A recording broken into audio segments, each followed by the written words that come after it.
O TV Elas por Elas Formação coloca em pauta os desafios enfrentados pelo gênero feminino no mundo contemporâneo, com foco na preparação e formação das mulheres para a disputa política. A cada semana, um tema diferente será trabalhado em aulas preparadas por especialistas e mulheres de notório saber. Às sextas-feiras, elas se reúnem em uma roda de conversa para trocar experiências e visões sobre o assunto. E para mostrar que o engajamento político começa muito antes de se pensar em uma candidatura, convidamos companheiras de todos os cantos do país para compartilhar suas histórias e trajetórias com a gente. Então anota aí, de segunda a sexta-feira, a partir das 4 da tarde, tem TV Elas por Elas Formação na TVPT.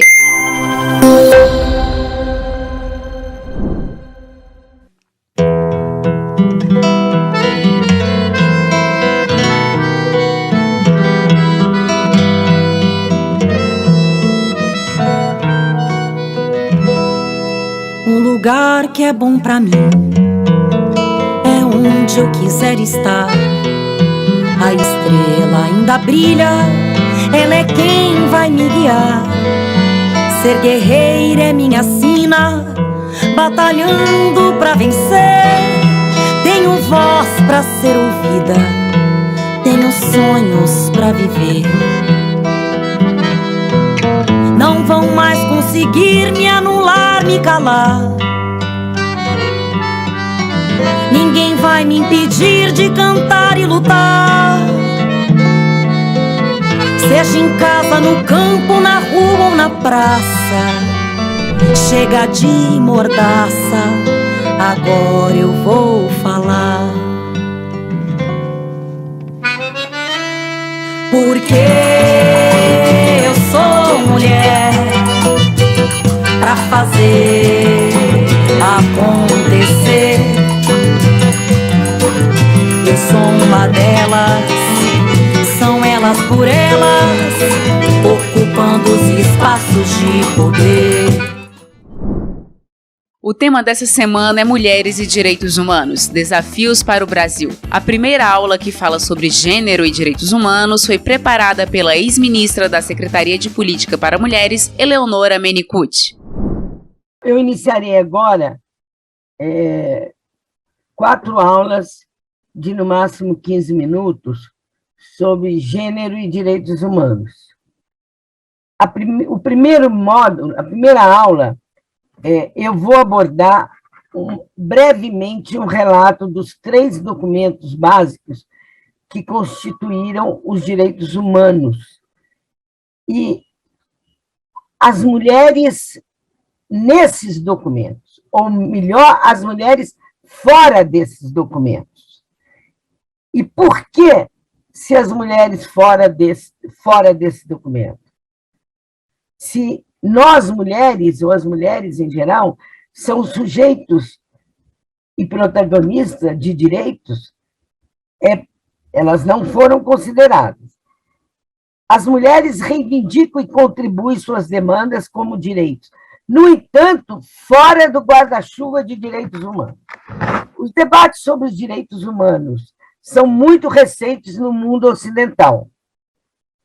Apesar das normativas legais serem estabelecidas no século XIX, somente no século XX, com os horrores do Holocausto na Segunda Guerra Mundial e as bombas atômicas em Hiroshima e Nagasaki, é que a sociedade começou a debruçar-se efetivamente com a garantia dos direitos humanos. Apesar disso, é inimaginável que a questão de gênero, a reivindicação dos direitos humanos para as mulheres, não esteja contemplada. A desigualdade de gênero é uma afronta à igualização proposta pelos direitos humanos, desde a sua fundação no século XVIII. E essa desigualdade, o poder e o domínio de uns sobre outras, tem também a sua história, que é a reivindicação dos direitos humanos aplicados às mulheres, que ocorre porque, até há pouco tempo, não eram consideradas humanas, mas sim filhas, esposas de outros humanos, os masculinos. os três principais documentos sobre os direitos humanos. Primeiro, Declaração dos Direitos Humanos da Virgínia, Estados Unidos, em 1776. É uma declaração de direitos que abre caminho para a independência da América do Norte e que será a inspiradora para o documento lançado após a Revolução Francesa, que é o segundo, a Declaração dos Direitos do Homem e do Cidadão. Inimaginável pensar isso. E o terceiro documento, lançado pela ONU em 1948, segue as mesmas diretrizes e premissas dos anteriores em seus princípios gerais. Mas é importante reforçar que todos os três silenciam sobre as mulheres. Se os dois primeiros falam em direitos do homem, o terceiro avança e fala em direitos do ser humano. Gênero e direitos humanos têm se demonstrado um problema de difícil solução. Vide o exemplo da francesa Olympe de Gouges, que foi decapitada ao escrever uma declaração, a primeira, dos direitos da mulher e da cidadã, onde fica explícito a quem se destinava a nova cidadania, aos homens. O documento da ONU também teve um endereço social e político. Nasce após a tragédia do Holocausto. Os dados alarmantes e preocupantes da violência contra as mulheres colocam em suspeita todos os artigos igualitários das declarações que tratam de direitos humanos. Essas declarações, já dita e já mencionada por mim, elas são realmente uma afronta aos direitos das mulheres. E, veja bem, uma das prerrogativas fundamentais da liberdade e da igualdade é a autonomia. No século XVIII e ainda hoje, não se imagina que todas as pessoas sejam autônomas. Por quê? Porque, para isso, duas qualidades estavam implicadas: a capacidade de raciocinar e a independência de decidir por conta própria. No século XVIII, em especial as crianças, os loucos, os escravos, os criados, os sem propriedade e as mulheres não tinham independência para serem autônomos. Todos os relacionados podiam um dia tornar-se autônomos, crescendo ou comprando sua liberdade. Apenas as mulheres não tinham nenhuma dessas opções. Eram definidas como inerentemente dependentes de seus pais, maridos, pelos aparatos jurídicos. Quando se dizia que todos são iguais perante a lei, contestava-se um sistema de valores carregado de privilégios adquiridos pelo nascimento. E veja bem, a desigualdade entre homens e mulheres, já dizia Michel Perrault, é uma marca cultural que aparece em todo o Ocidente. E por que Olympe de Gouges foi decapitada? Ela foi embalada pelos ideais libertários da Revolução e escreveu a Declaração dos Direitos da Mulher, que é apresentada, isso nós mulheres feministas não podemos esquecer nunca, apresentada aos Estados Gerais franceses, demonstrando a parcialidade do sujeito masculino e reivindicando de que a diferença de sexo não pode justificar de forma nenhuma a exclusão das mulheres. do poder político e da cidadania social. Olímpia aceita o princípio da universalidade, que está na base da Declaração dos Direitos do Homem, e reivindica a diferença que hoje definimos como gênero, fazendo de homens e mulheres o fundamento da nação. Por isso, ela é decapitada. A declaração constitui-se na primeira interrogação sobre o papel da mulher nas teorias e práticas institucionais e tenta demonstrar as capacidades intelectuais e racionais do gênero humano. Veja bem, o que está por trás disso tudo? O que está por trás disso tudo é um sistema secular, estruturante, que é o patriarcado, que é o sistema de mando, e que está presente em todos os argumentos utilizados para afastar a mulher da política, para não lhe conceder o título de cidadã. O que mais pesava era o medo de que as mulheres abandonassem os deveres, entre aspas, que a natureza havia lhe reservado. Se elas participassem da vida pública, quem cuidaria dos filhos e manteria o lar acolhedor? Veja bem, isso foi escrito no século XVIII, XIII. E até hoje, isto é absolutamente utilizado. Então, para terminar essa primeira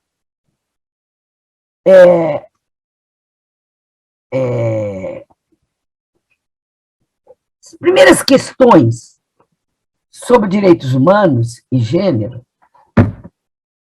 eu quero falar de uma questão, a cidadania expandida. Cidadania expandida é a cidadania alargada. E é nesse aspecto que entramos nós, mulheres, com a reivindicação de que nós existimos como sujeitos de direitos, mas não estamos atreladas ao guarda-chuva dos direitos humanos.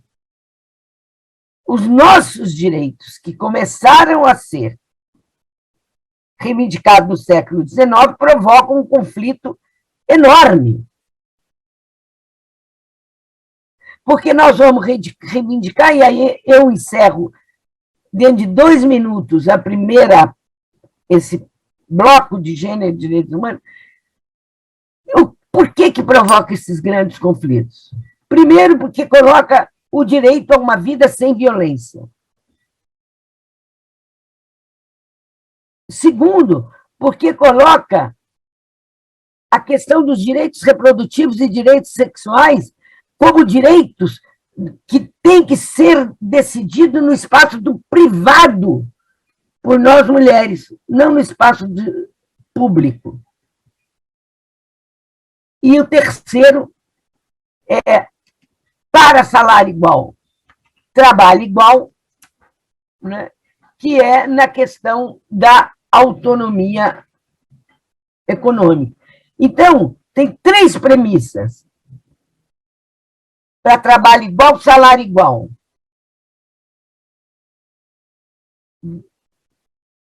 Quem ama não mata. O silêncio é cúmplice da violência.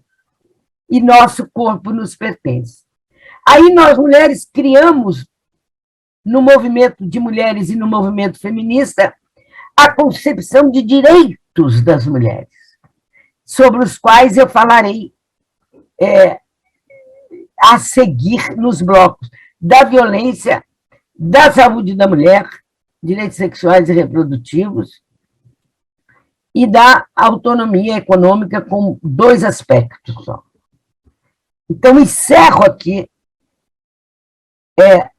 dizendo que, para nós, mulheres feministas, a origem do novo feminismo foi nos anos 60. E esse direito ninguém mais nos toma, o direito de sermos cidadãs. com todos os direitos ampliados, direitos de cidadania e direitos de liberdade e igualdade na vida privada e na vida pública. Encerro aqui o meu primeiro bloco de abordagem sobre direitos humanos e gênero. Meu nome é Elisa, frequento a CDCM Sônia Maria, das mulheres, né? Estou aqui, pode dizer, praticamente 1 ano.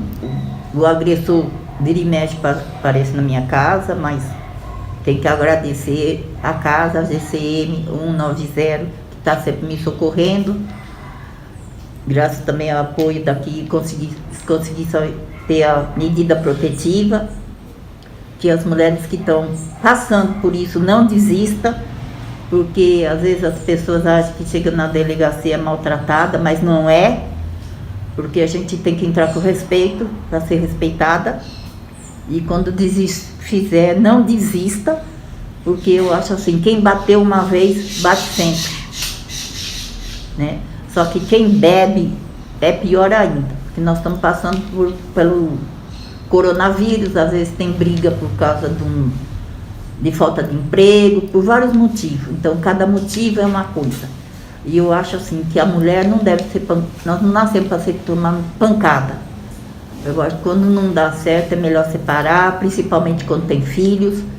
Quando eu passei também na Casa Brasileira, teve mulher que tomou facada, defendendo os filhos. Então, acho que a mulher a gente nasceu mesmo para poder se erguer, e a violência doméstica está crescendo, mas quem entrar, não desista, porque às vezes você desiste, é difícil, não é fácil. Perdi uma vista, tive 3 AVC, ele quebrou meu braço, estou com o punho trincado, tenho 2 costelas trincadas, mas não vou desistir. E agora teve de novo, mas tenho fé na justiça, que agora ele fica detido. E não vou desistir. Na casa de apoio a gente passa por psicólogo, tem orientação, e é isso que a gente precisa, porque a gente, se deixar, a gente pode entrar numa depressão. Eu não vou entrar em depressão. Quando eu estou em casa, eu ligo o rádio e falo. As pessoas falam para mim, você não tem medo? Não tenho medo. Primeiro, que eu tenho Deus do meu lado. E segundo, que eu acho que deixar a depressão é ruim. A gente tem que se fortalecer. Eu escuto música e digo, não tô só. Limpo a casa, faço o que eu tenho que fazer, à tarde eu descanso. E outra coisa, não durmo mais reto, tenho que usar uma rompinha nas costas devido à costela trincada, meu lado esquerdo ficou mais afetado, mas nem por isso eu vou abaixar a cabeça para quem não presta. O silêncio é cúmplice da violência. O que é a violência de gênero?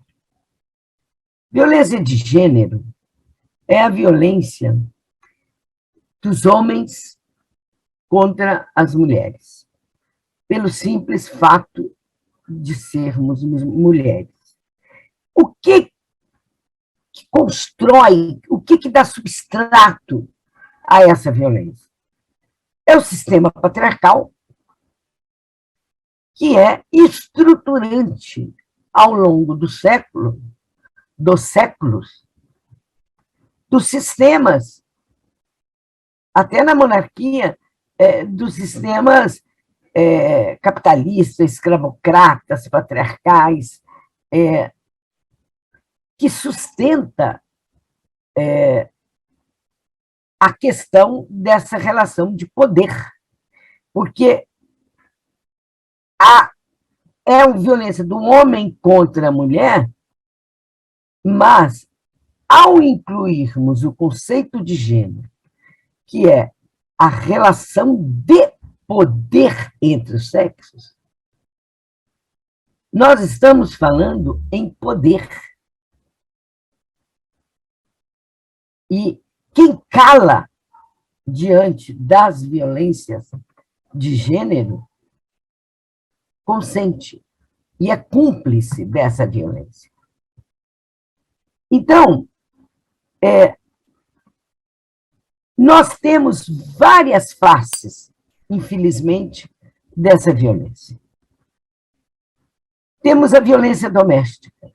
A violência doméstica é aquela que acontece no âmbito familiar, no âmbito da casa ou fora da casa, mas no âmbito familiar. Mesmo que as mulheres e homens já tenham se separado, entre namorados, entre companheiros, entre casal. Ela é física. A física deixa marca. Quebra o braço, machuca, arrebenta a perna, roxos. Ela é visível. Ela não pode ser negada. Temos a violência sexual, que são os estupros, que é diferente do assédio sexual. Por exemplo, nos ônibus, nos transportes coletivos, quando homens encostam no corpo da mulher sem autorização dela, é assédio sexual. A violência sexual é quando existe penetração carnal. Estupro já é um crime no Brasil hediondo. E a pena vai de 3 anos a 12. E se for em menores de 14 anos ou mulheres incapazes, ela aumenta de 32% a pena. Temos a violência psicológica, aquela que você é horrorosa, se você não fizer isso, eu te bato, eu te violento. A violência emocional, aquela que fica o dia inteiro desqualificando a mulher. A violência institucional é aquela que dá nos ambientes externos, no local político, nos partidos, no local de trabalho. E a patrimonial é quando toma da mulher os bens.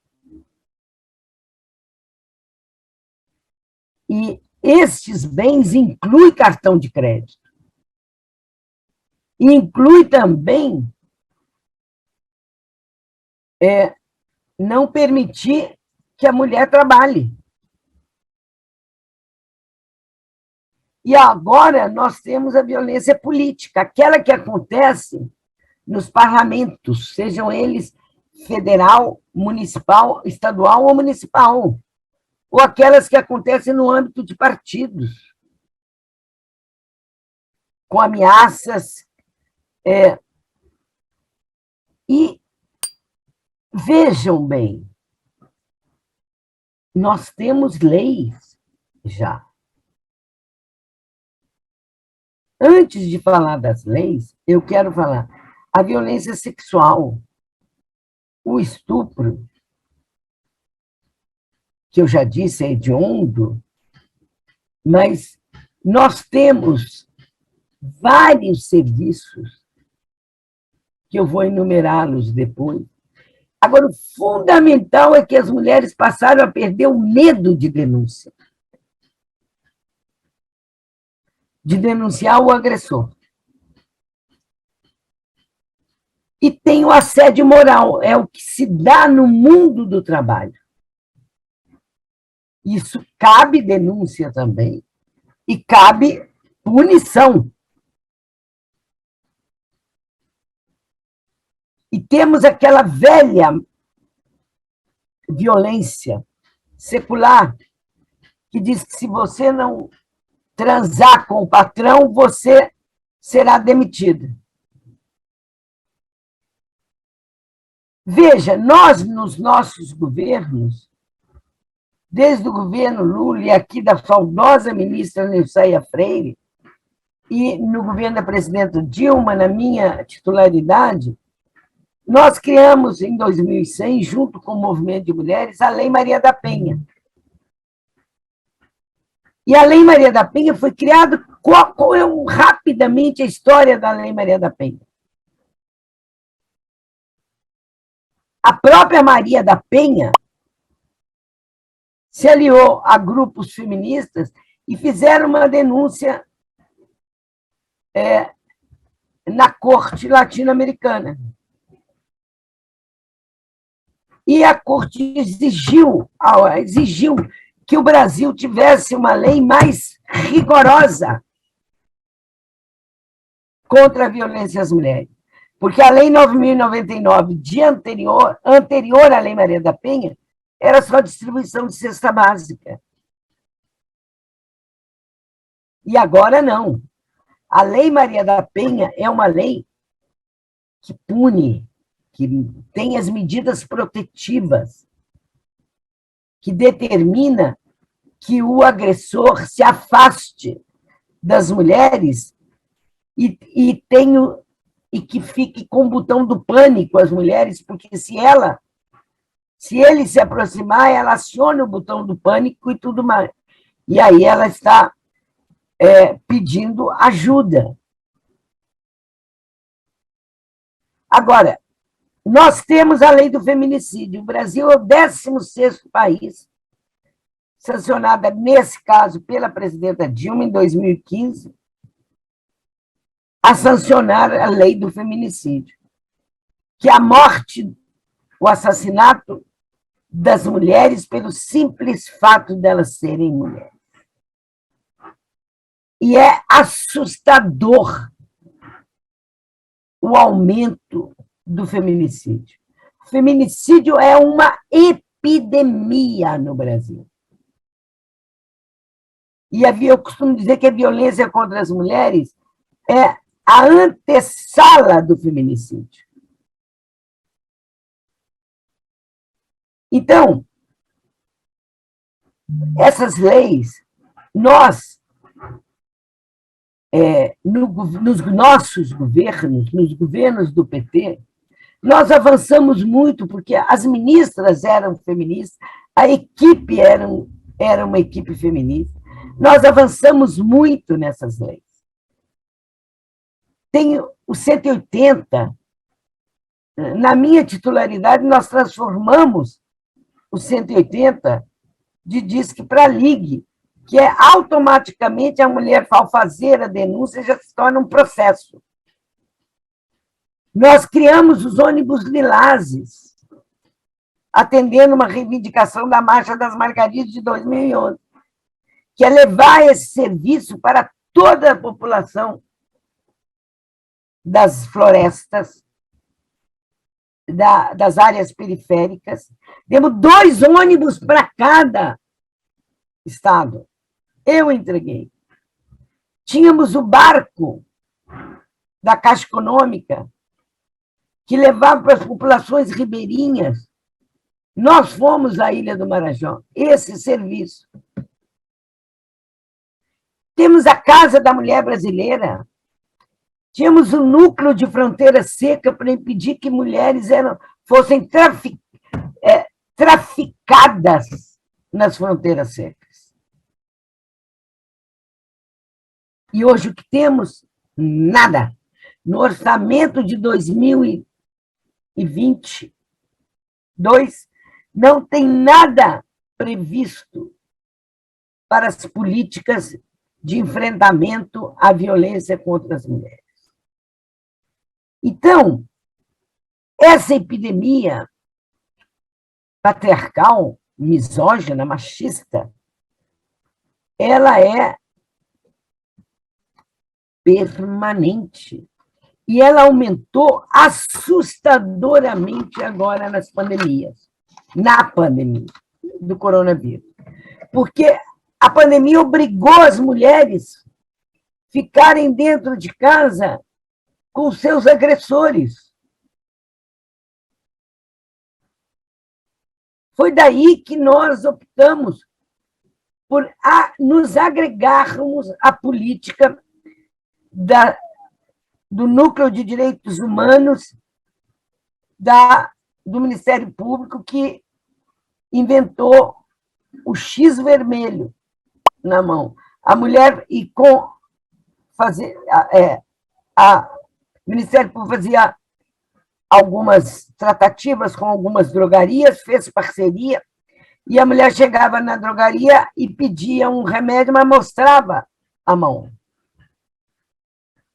Ao mostrar a mão e o atendente ou a atendente visse o X vermelho, acionava a Patrulha Maria da Penha.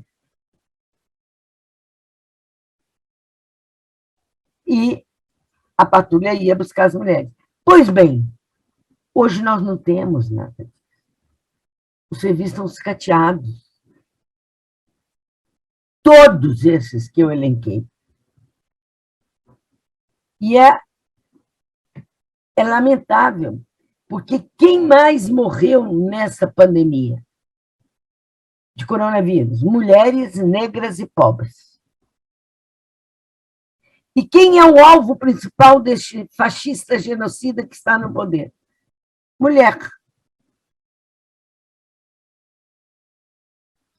Então, a luta contra a violência às mulheres é uma luta absolutamente fundamental, de dia a dia.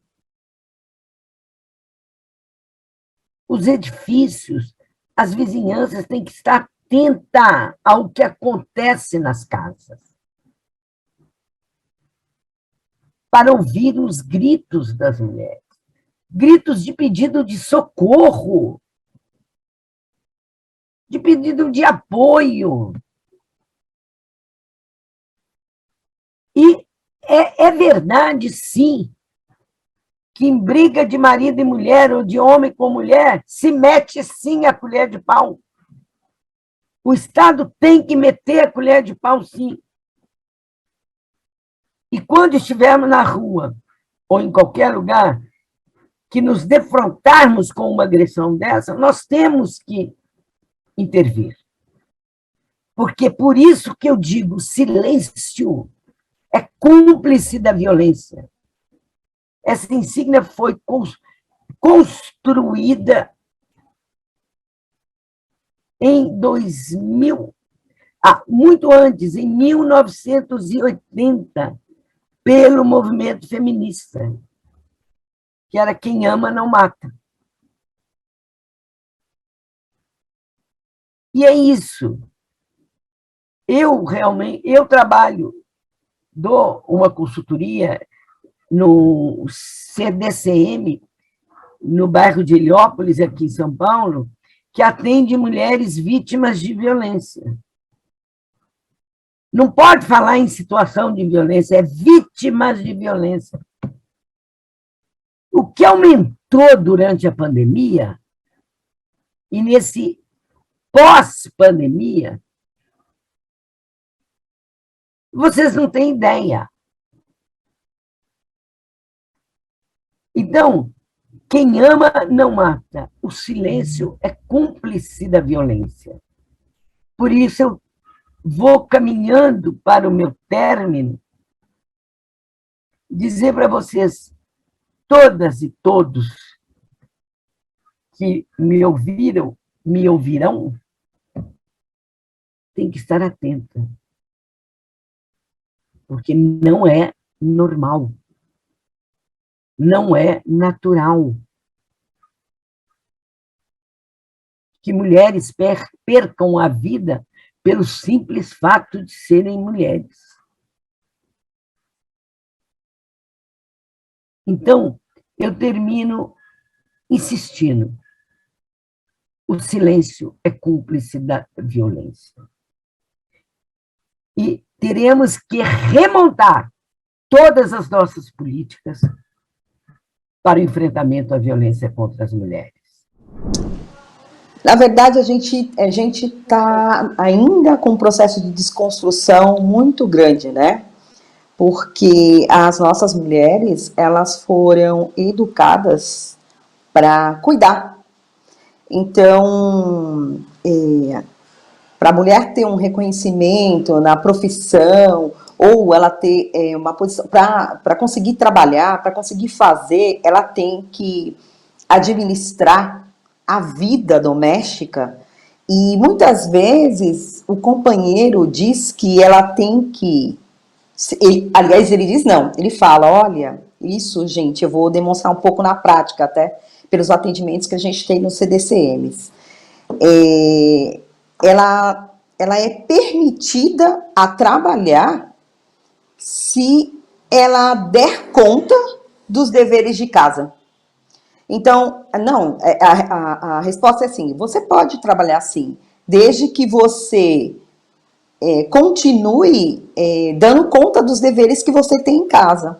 E muitas vezes nos atendimentos eu meio que converso com as mulheres e falo, quando a gente sai para trabalhar, a gente recebe pelaquela função, né? Existe um contrato de trabalho da qual a gente vai receber pelaquela função. E quando a gente vai exercer os deveres domésticos, a gente não recebe nada, porque não tem nenhum contrato. Então, quando o companheiro fala, olha, você tem o dever de olhar o seu filho, e não o nosso filho, que deveria ser a resposta assim, né?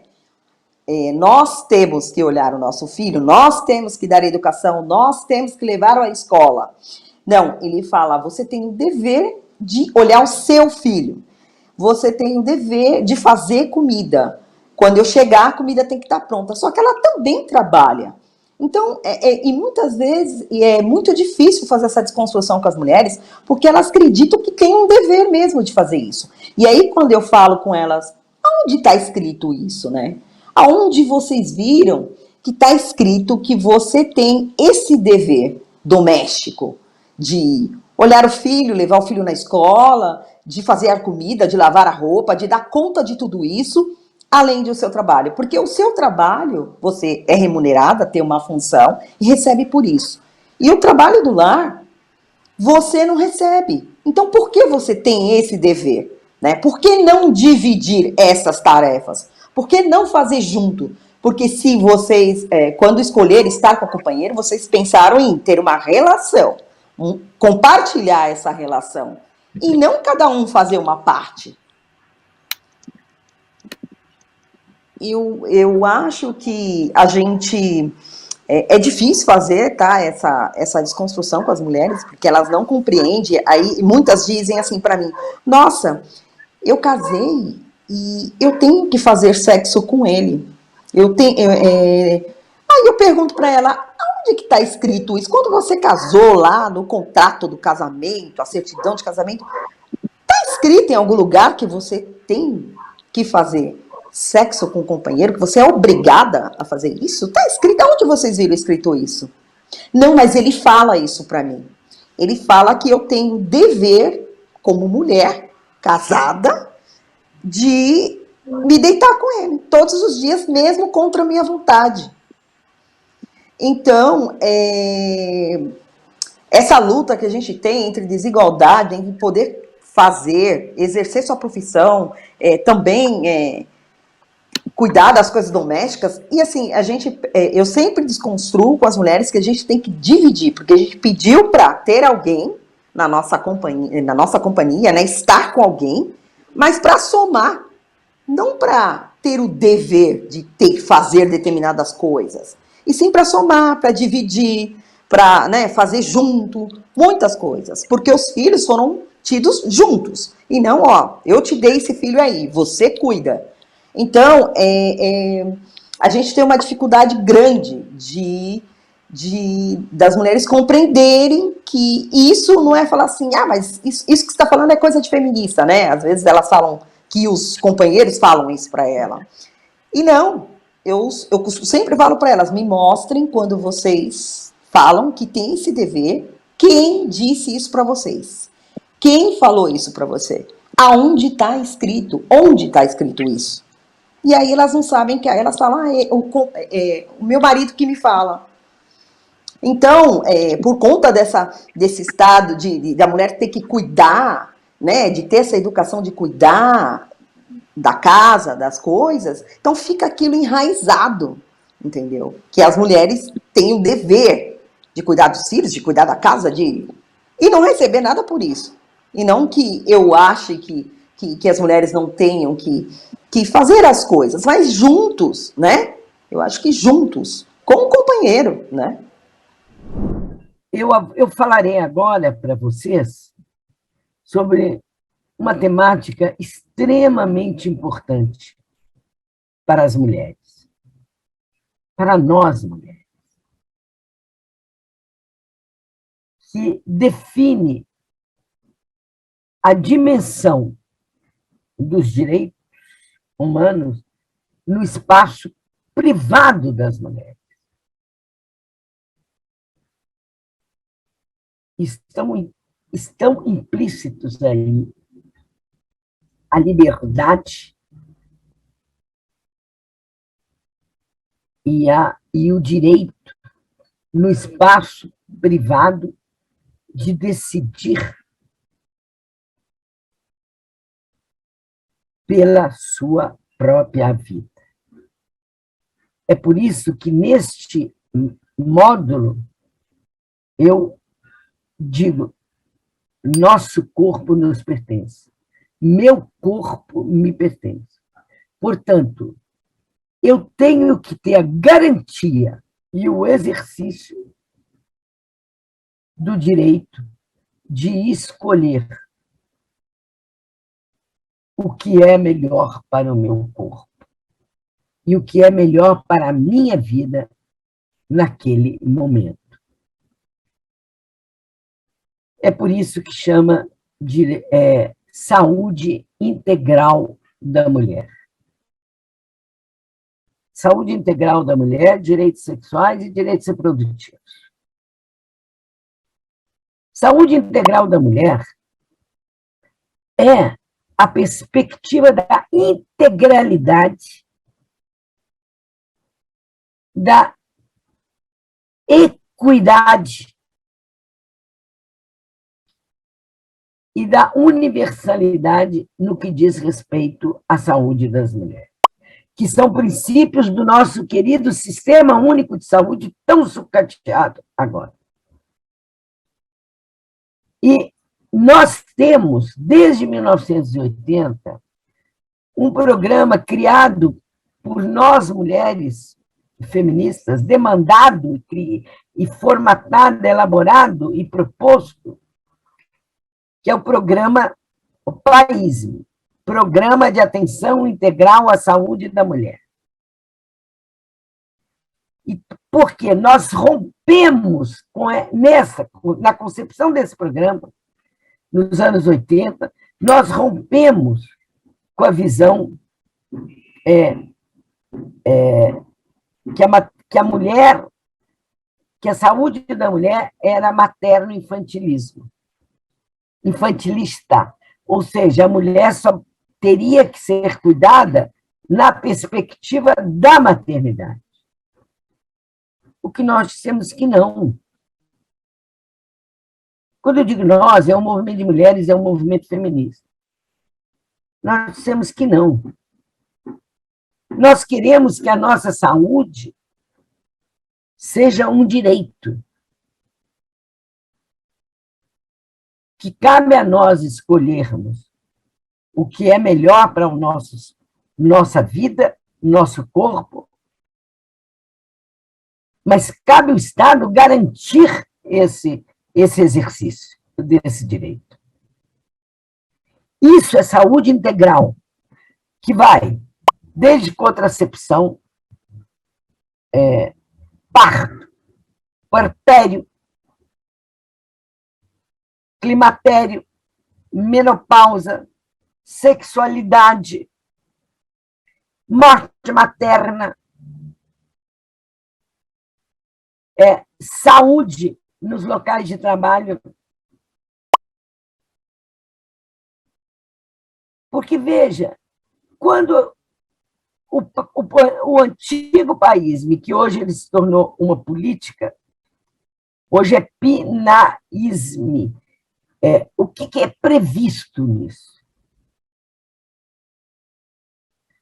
Essas fases todas.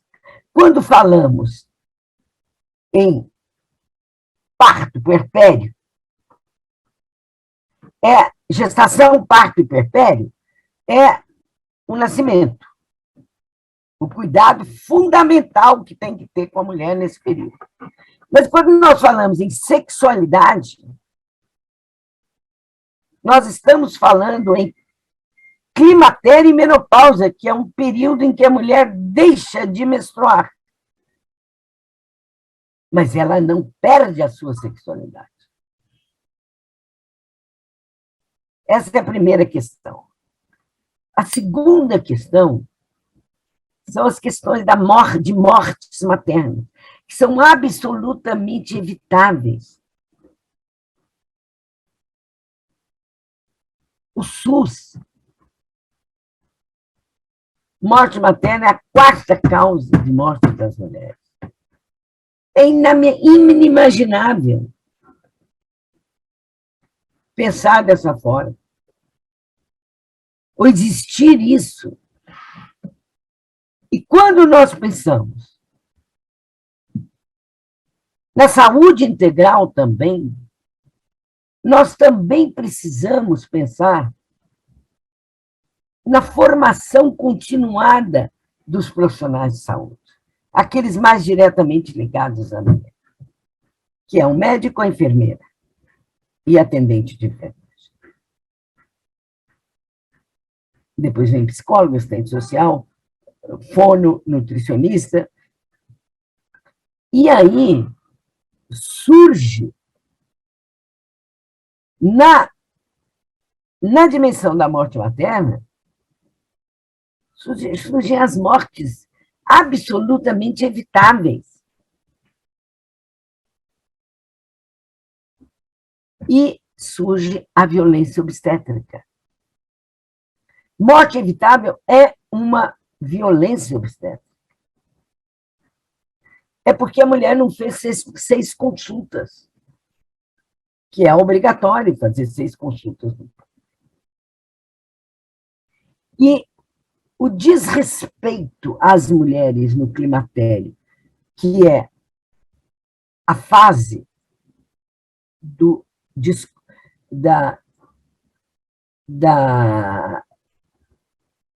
descontrole hormonal durante a menstruação, e 1 ano depois da última menstruação é que a mulher está na menopausa, ela, em momento nenhum, perde a sua sexualidade. Pode modificar o desejo sexual, mas ela não perde a sexualidade. Isso é fundamental na formação dos e das profissionais que lidam com as mulheres. E daí que surge a noção de direitos. Direitos sexuais e direitos reprodutivos. Direitos sexuais é o direito de ser aquilo que o seu corpo deseja ser.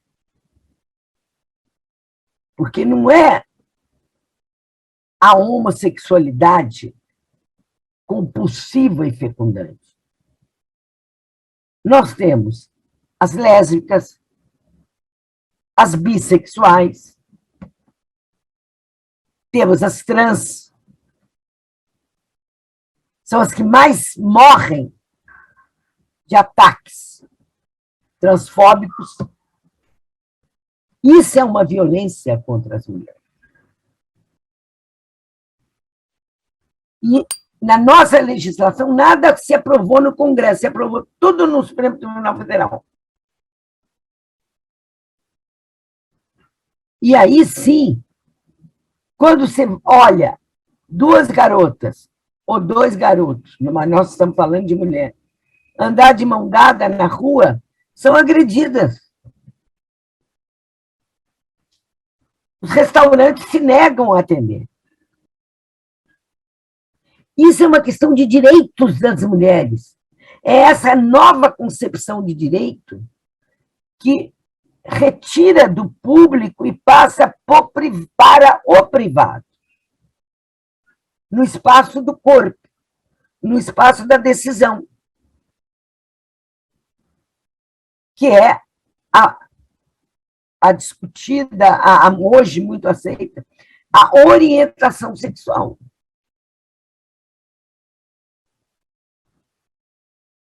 Isso, direitos sexuais. E esse direito tem que ser garantido. Mas ele não pode ficar sob o guarda-chuva de direitos humanos, embora eles sejam humanos, mas eles são específicos das mulheres.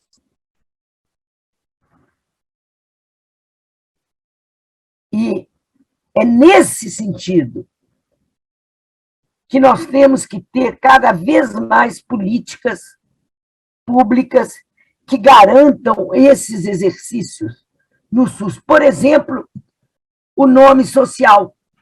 A mudança do nome da certidão de nascimento, que nasceu como, entre aspas, João, e ela passa, por causa da trans, ela opta, escolhe por ser mulher, e o nome social dela é Maria, por exemplo.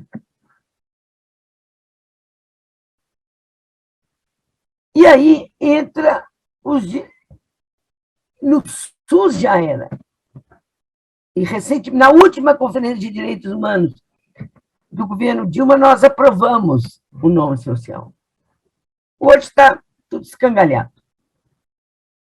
Os direitos reprodutivos, que são direitos reprodutivos. É o direito de escolher ter filhos quando quiser, qual é o melhor momento para se ter essa criança. E isso, tem que existir políticas no SUS que garantam a efetivação desse exercício, desses direitos reprodutivos. E que garantam, inclusive, o direito do exercício da interrupção da gravidez nos casos previstos em lei, que é estupro, risco de vida da mãe, chamado risco materno, e fetos anencéfalos.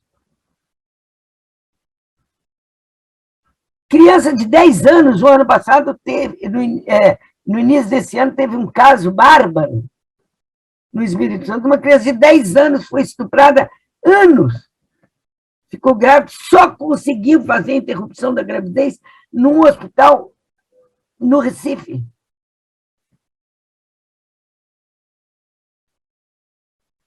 Então, olha como é grave o impacto de um governo fascista, fundamentalista, teocrático na vida das mulheres.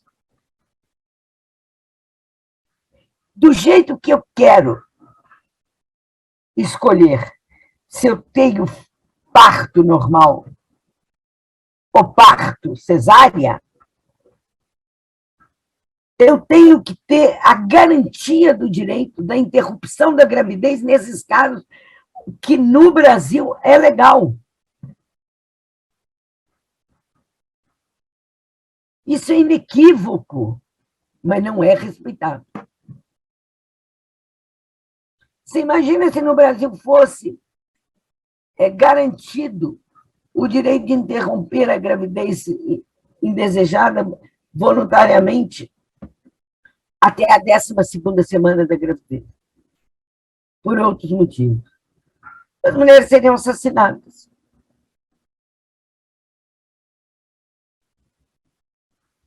Agora, tem outros permissivos legais que podem ser incorporados nessa ampliação dessa cidadania. Porque no Brasil, esses direitos, que eu chamo de direitos sexuais e reprodutivos, e direito à saúde integral da mulher, eles são recentes. É o que nós chamamos da segunda onda do feminismo, que começa nos anos 60, mas nós estávamos em plena ditadura militar aqui. E até hoje nós estamos efetivamente na luta pela garantia desses exercícios, desses direitos sexuais e reprodutivos. Porque nosso corpo nos pertence. Nosso corpo não pertence ao Estado. Nosso corpo, o Estado tem que garantir o exercício livre dos nossos direitos. Então, falar nessa questão de meu corpo me pertence, nossos corpos nos pertencem, me emociona muito, porque diz respeito aos corpos das mulheres. Desde que nascem até que morrem. E nós temos que pensar que a população brasileira está envelhecendo. A curva epidemiológica é muito... As mulheres estão vivendo mais, homens e mulheres, mas, sem dúvida nenhuma, nós estamos aqui falando das mulheres. E, ao viver mais, elas exigem mais cuidados. Porque o envelhecimento exige cuidado. E ele está dentro da política de saúde integral da mulher. É um direito que garante a nossa vida, o exercício de uma vida saudável, de uma vida com garantias do cuidado. Não é só dos direitos sexuais e reprodutivos, incluindo direitos sexuais e reprodutivos na concepção maior de saúde integral da mulher. Acho que tudo que as meninas trouxeram, né, fala muito sobre as violências que a gente sofre dentro da saúde, mas é importante pontuar que não é só isso, né? Nós, enquanto população LGBT, mulheres LGBTs, sofremos a violência na saúde pública brasileira e também na privada, mas sofremos uma violência para além da LGBTfobia, né? As mulheres trans não gostam de ir aos médicos, não gostam de ir ao hospital, porque não tem seu gênero respeitado, as travestis não gostam de ir ao hospital público, porque não tem seu gênero respeitado. Nós temos as mulheres lésbicas e bissexuais que, ao ir cuidar da sua saúde íntima, normalmente enfrentam dificuldades, porque a ginecologia brasileira não está preparada para tratar sobre relações que não sejam heteronormativas, né? Você chega num médico ginecologista, ele quer saber como é que você está obtendo as suas relações sexuais. A primeira pergunta é se você corre risco de estar grávida, se você usa camisinha, qual foi a última vez que você teve um sexo com um homem. E as mulheres lésbicas e bissexuais se sentem extremamente ofendidas e com toda a razão nesse momento de não só ter que ir lá para buscar ter a sua saúde preservada, e sim ser, naquele momento, mais uma vítima desse sistema patriarcal que também está dentro das unidades de saúde, também está dentro do Sistema Único de Saúde do SUS no nosso país todo.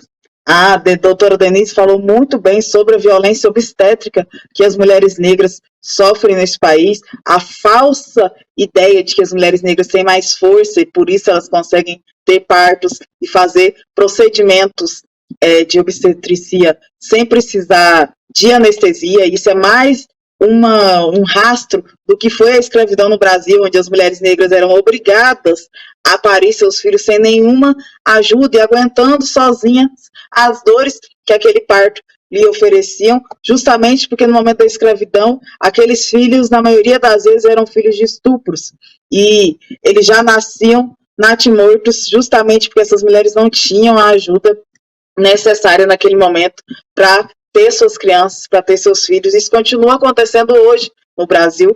O maior número de natimortos é de natimortos negros, de natimortos que são pretos, crianças pretas que nascem mortas ou que morrem pouco tempo depois de nascerem, graças às violências obstétricas que as suas mães sofrem no momento do parto. Não só a humilhação, como a doutora Denise relatou muito bem, mais cortes, mais estupros. As mulheres sofrem, inclusive, com instrumentos deixados dentro delas, cesarianas que elas não queriam fazer, e, lógico, a pressão psicológica que acontece naquele momento sobre os corpos negros das mulheres que ali estão.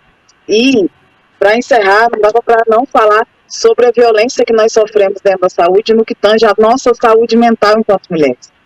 Nós, que somos as maiores vítimas da depressão nesse país, e ao chegar no hospital público, e nos privados também, quando a mulher chega, normalmente ela está histérica, normalmente é algum problema que ela deve estar tendo com o marido, eles logo vão tendo várias sugestões para falar que você não precisa fazer aquele tratamento de saúde psiquiátrica e psicológica, que um remedinho ajuda, um chá ajuda, muitas vezes, né, muitas mulheres são vítimas da humilhação, falando que isso é falta de sexo ou falta de um marido ou um homem que coloca aquela mulher no lugar. Então, para falar sobre as violências que as mulheres sofrem no sistema de saúde brasileiro, não podia ficar aqui uma tarde toda, que a gente não pautaria todas elas com certeza. Mas é importante também que a gente tenha elas no nosso radar, para entender que nós não conseguiremos ser livres também se nossas cabeças não estiverem livres, para que a gente possa fazer luta e fazer aquilo que nós precisamos para estar vivas, né? Nós, enquanto movimento negro, costumamos sempre dizer que nos querem mortas ou loucas. Isso faz parte, sim, da opressão capitalista, da opressão patriarcal, racista e LGBTfóbica que o Brasil impõe às suas mulheres a todo tempo, principalmente as mulheres negras e as mulheres LGBTs. Eu agora vou trabalhar com vocês a questão da autonomia econômica. Baseado na insígnia para trabalho igual, salário igual. Aqui vocês já veem a dimensão da disparidade, a dimensão da desigualdade e a hierarquia de poder na questão salarial entre homens e mulheres, que desenvolvem muitas vezes o mesmo trabalho e ganham 30% a menos as mulheres. Eu vou me ater em 3 questões só, porque a companheira Marilane Teixeira já deu uma aula sobre autonomia econômica, com excelente propriedade. Eu vou me ater à PEC das trabalhadoras domésticas, sancionada no governo da presidenta Dilma, sob a minha titularidade na Secretaria de Políticas para as Mulheres, o trabalho de cuidado como política pública e o acesso. A PEC das trabalhadoras domésticas foi uma das leis que eu tenho maior orgulho, tanto quanto a Lei Maria da Penha e a Lei do Feminicídio. Ela foi sancionada em 2014, em março, pela presidenta Dilma. O que ela diz? Até então, as trabalhadoras domésticas tinham apenas 8 direitos dentro da, então, CLT. E o que nós fizemos? A PEC das trabalhadoras domésticas ampliou o fundo dela, a base dela, é a ampliação de todos os direitos vigentes na CLT para as trabalhadoras domésticas. Então, a partir desse momento, as trabalhadoras domésticas se tornaram sujeito de direitos, porque elas passaram a ter direitos. A 13º, a férias remunerada, a trabalhar só 8 horas, e vários outros direitos. Então, foi fundamental, porque houve uma reação, não só porque ela garantiu o exercício do direito, de todos os direitos às trabalhadoras domésticas, mas ela foi tão boa que houve uma revolta das patroas, de classe média alta. Imagina agora eu vou ter que garantir direitos, pagar, e quando eu precisar que a minha trabalhadora fique mais tempo em casa. Isso foi um avanço enorme para as trabalhadoras domésticas. Se não fosse a PEC das trabalhadoras domésticas, agora, durante esses quase 2 anos de pandemia, as trabalhadoras domésticas estavam completamente sem nenhuma garantia. Por exemplo, a grande maioria das patroas não pagaram as trabalhadoras para que elas ficassem em casa durante a pandemia. E isso foi uma violência, porque foram elas, as trabalhadoras, que estavam morrendo mais, porque são elas que pegam o transporte coletivo, são elas que estavam mais expostas aos vírus.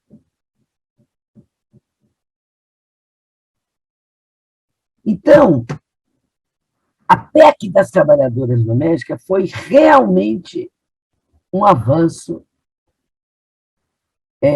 inominável na garantia dos direitos das trabalhadoras domésticas. Isso posto, eu quero falar do trabalho do cuidado. O trabalho do cuidado, cuidar.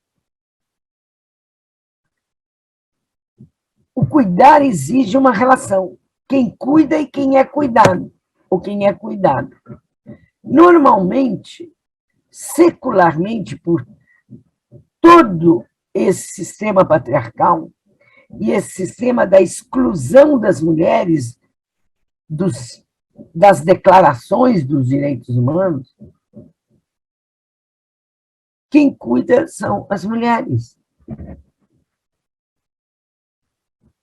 Elas cuidam das crianças, elas cuidam dos idosos, das idosas e cuidam dos doentes, sejam homens ou sejam mulheres. Mesmo que ela trabalhe fora, o cuidado é de responsabilidade dela. E também na pandemia isso ficou muito escancarado. E as crianças em casa, quando tem companheiro em casa, a mãe, a avó, a sogra em casa, e a mulher a cuidar e a trabalhar. E o trabalho de cuidado, na perspectiva de gênero, é um trabalho que tem que ser de responsabilidade do Estado, da sociedade e da família, não mais só das mulheres dentro do espaço familiar. Portanto, o trabalho de cuidados exige urgentemente uma política pública que legisle sobre a tarefa do cuidado. Porque o cuidar é um trabalho. É um trabalho que Quando nós falamos em trabalho de cuidado, nós pensamos só nas babás. Não é verdade.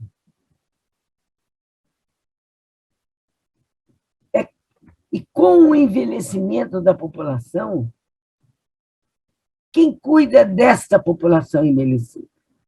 Se você for em qualquer casa de idosos, quem está cuidando são mulheres, são cuidadoras. Essas cuidadoras, elas têm um regime de trabalho,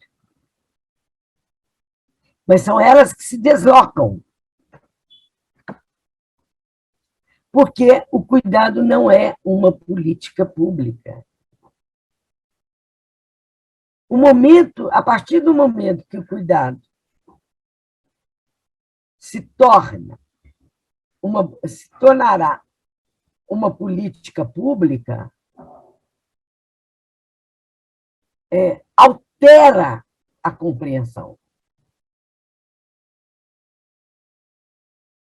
E o trabalho de cuidado, ele está diretamente ligado à economia da sustentabilidade da vida. O que é isso? Sustentabilidade da vida é colocar a vida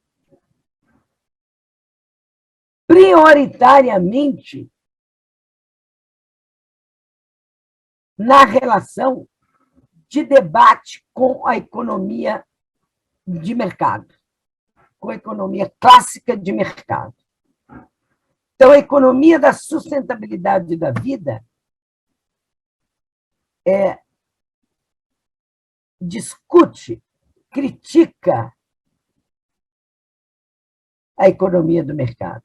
Mostra, aliás, outra perspectiva de pensar a economia. Por quê?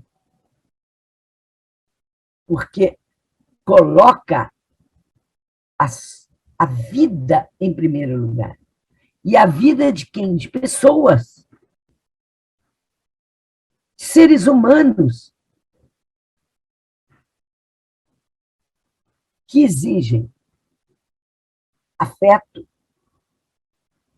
Que o cuidar não é só o trabalho manual de trocar fralda, trocar roupa, dar o banho, leva para a escola ou dar o remédio, não. É um trabalho constante, que exige uma relação, constrói uma relação de afeto de quem cuida com quem é cuidado. Então, essa dimensão é a dimensão da sustentabilidade da vida. E essa sustentabilidade da vida é o conceito feminista novo no embate à economia do lucro, da mercadoria. Agora, como é que eu pulo para o terceiro ponto, que é a questão do acesso? O que é acesso? As mulheres têm que ter acesso aos serviços públicos. O serviço público tem que abrir as portas, porque a perspectiva que está neoliberal é uma perspectiva cruel, é uma perspectiva de privatização, de terceirização. Eu terceirizo para uma OS, organização social, ou eu terceirizo para uma fundação.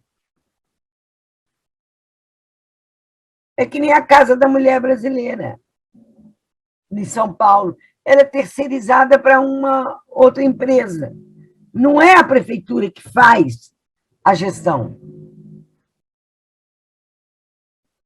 Então, o cuidado exige esse acesso universal. aos equipamentos, sobretudo aos equipamentos de saúde, mas aos equipamentos de lazer, aos equipamentos de trabalho, às escolas, de educação fundamental. É fundamental isso. Então, essas três questões, me reportando e dialogando com a Marilane, que eu tenho certeza que ela abordou. Acesso. A PEC das trabalhadoras domésticas. E o trabalho de cuidado são políticas públicas. Hoje nós temos mais ou menos 7 milhões de trabalhadoras domésticas, sendo que apenas 40%, mais ou menos, em média, tem carteira assinada. Elas estão preferindo ser diaristas. Então, o trabalho de cuidado se encerra aí, e se encerre nessa perspectiva da sustentabilidade da vida. Como é que eu vou manter a vida de outra pessoa? Ou vou contribuir para a manutenção da vida de outra pessoa que exige cuidado, que me pede o cuidado? E eu pago alguém para cuidar dessa pessoa?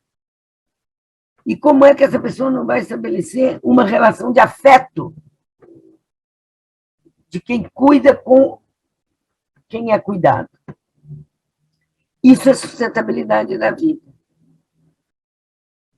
É isso que é o novo na questão do cuidado, que dialoga, debatendo e questionando a economia do lucro, a mercadoria. Tudo tem um preço, tudo é precificado. Então, para terminar essa parte da autonomia econômica, as mulheres, eu quero encerrar dizendo que as mulheres precisam, é fundamental que elas tenham autonomia econômica, quer dizer, que elas tenham acesso à formação, à capacitação para concorrerem às carreiras. E daí que é fundamental as cotas para as universidades, para o serviço público, as cotas para a população negra, a cota para as mulheres, a cota para quem vem do serviço público, da escola pública, aliás. Isso é fundamental. Isso construirá, sem dúvida nenhuma, novas concepções de vida. E é por isso que eu pontuei a questão do acesso. E, terminando essa parte, eu quero dizer que quando nós dissemos para trabalho igual, salário igual, nós estamos se reivindicando igualdade de direitos na questão da autonomia econômica. Só se nós teremos autonomia para sermos sujeitas e sujeitos de direitos, naquela concepção de cidadania ampliada que eu falei. E é nesse foco que eu quero terminar essa aula. Autonomia econômica não é só ter um salário. mas é ter um salário que lhe dê condições de igualdade de direitos com os homens. Que a relação de poder não seja mais uma relação de dominação, que não seja relação de poder, que a relação de gênero, aliás, não seja uma relação de poder. E que, ao desenvolver as mesmas tarefas, eu tenho que ganhar o mesmo salário. E o cuidado, passando a responsabilidade do Estado, da sociedade e da família, ele se torna uma política pública, com todas as regulamentações de uma política pública fundamental para quem cuida, como um trabalho.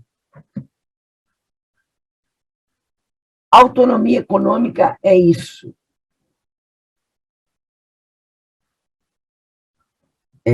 Não é autonomia. Quando se tem autonomia econômica, não existe o assédio moral no mundo do trabalho, não existe o assédio sexual, não existe a violência moral dentro do mundo do trabalho, nos diferentes mundos do trabalho. Por isso que essa aula de direitos, ela conecta desde o primeiro bloco até esse bloco agora, que é o bloco de autonomia econômica. Então, eu tenho certeza que vocês aproveitarão muito, eu espero, porque eu dei o melhor que eu pude em cada um desses aspectos, dessas dimensões dos direitos das mulheres. Muito obrigada. Uma das coisas muito importantes para que as mulheres possam ter autonomia pessoal, ter condições de desenvolver seus projetos de vida, poder atuar na vida pública, né, em todos os espaços, de uma maneira com igualdade, é que o trabalho cotidiano da vida, esse trabalho de sustentabilidade da vida, não seja visto na sociedade como uma tarefa prioritária das mulheres. É a tarefa do cuidado cotidiano com as crianças, com a educação das crianças, com o cuidado com os idosos, os enfermos, o dia a dia da alimentação, do cuidado com as pessoas. Todas nós precisamos de apoio de cuidado cotidiano. E a sociedade atribui isso como sendo uma tarefa feminina.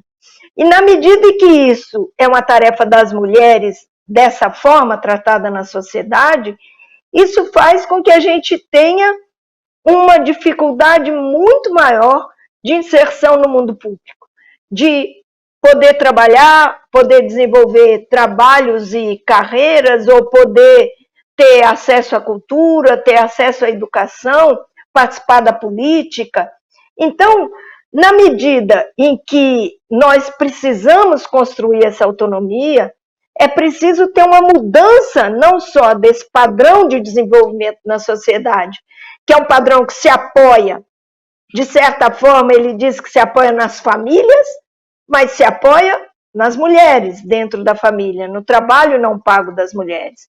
Por isso, nós precisamos investir muito em políticas coletivas, em política de creche, educação infantil, de educação em horário integral, redução da jornada de trabalho, porque para garantir também a sustentabilidade da vida, nós precisamos de muitas coisas além daquela jornada de trabalho no local de trabalho. Para essa sustentabilidade é possível reduzir a jornada, é possível pensar em políticas também de sustentação econômica, como você mencionou, Maia. A sociedade tem que dividir a riqueza. Tem que dividir a riqueza, as pessoas precisam de uma renda cotidiana mínima, e essa desigualdade econômica, ela se impõe de uma maneira muito forte sobre a população negra, sobre as mulheres, né? Porque ela se cruza com a desigualdade de classe de uma maneira muito brutal e com a desigualdade de raça. Então, se nós não tivermos renda, legislação e políticas sociais, nós dificilmente teremos condição de superar isso. E como você mencionou inicialmente, eu acho que é muito importante também que nisso a gente tenha um foco muito grande na atuação sindical. A presença das mulheres no mundo sindical, lutando para que os sindicatos também sejam porta-voz e instrumento dessa mudança social global. Porque é muito importante que nós que já estamos no movimento de mulheres, né, a gente também tenha essa luta como um eixo do movimento de quem se organiza em torno da igualdade no trabalho. E eu termino dizendo, para nós essa luta agora, ela é muito forte, porque os últimos 5 anos, desde 2015, o que a gente viu no Brasil foi destruição dos direitos do trabalho. Foi redução de direito previdenciário, destruição dos direitos do trabalho. Então, nós precisamos não apenas resistir, mas também recuperar uma parte desses direitos perdidos, que eu tenho esperança, porque nós precisamos ter esperança para ter força para lutar, né, que nós vamos conseguir reorganizar a população e reconquistar uma parte desses direitos e avançar mais. Porque a gente ganhou coisas, mas é verdade que ainda falta muito para conseguir uma autonomia real para as mulheres. Obrigada. O TV Elas por Elas Formação de hoje fica por aqui. Na próxima semana, as professoras convidadas discutirão como planejar políticas públicas para transformar as cidades em um local seguro para as mulheres. Você encontra todos os nossos programas na playlist TV Elas por Elas Formação no canal da TV PT no YouTube e em formato de podcast no Spotify.